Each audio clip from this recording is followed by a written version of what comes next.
अब यहाँ से वाक़या शुरू हो गया। अब ये जो है ना बेच दिए गए और जिसने ख़रीद लिया फिर वो यही जो जुलेखा थी इसके घर तक पहुँच गए घूमते फिरते सारा वाक़या ना। अब वो गोया ये बादशाह की ही बीवी थी, इसके घर में खिदमत करते रहे, मतलब उनसे खिदमत भी लेते रहे और लेकिन इसकी नीयत ख़राब थी क्योंकि खूबसूरत बहुत थे और चंद साल गुजर गए थे तो जवानी भी करीब आ गई थी यहाँ।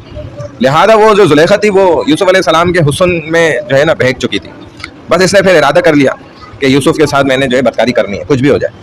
और कहते हैं कि पता नहीं 11 दरवाजे या कितने बंद करके ताले लगा के अंदर तक पहुंची थी ये, यानी इतने दरवाजे इसने बंद किए थे, ताले लगाए थे कि कोई रास्ता ना बचे यूसुफ के भागने का।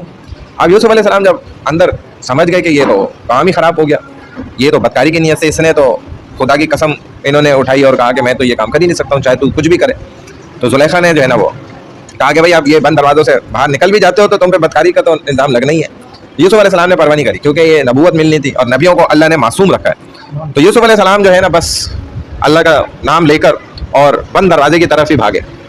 तो इसने जो है ना पीछे से आपका कुर्ता पकड़ा, जिस तरह भी हाथ में आया होगा तो वो इतनी ज़ोर से भागे कि जान लगा के बस मैंने तो बचना है कुछ भी हो। अब कुर्ता पीछे से फट गया और दरवाजे के पास जैसे कहते पहुँचे तो इन्होंने अल्लाह का नाम लेते गए और दरवाज़ों के ताले और टूटते गए और दरवाजे खुद टूट के खुलते गए।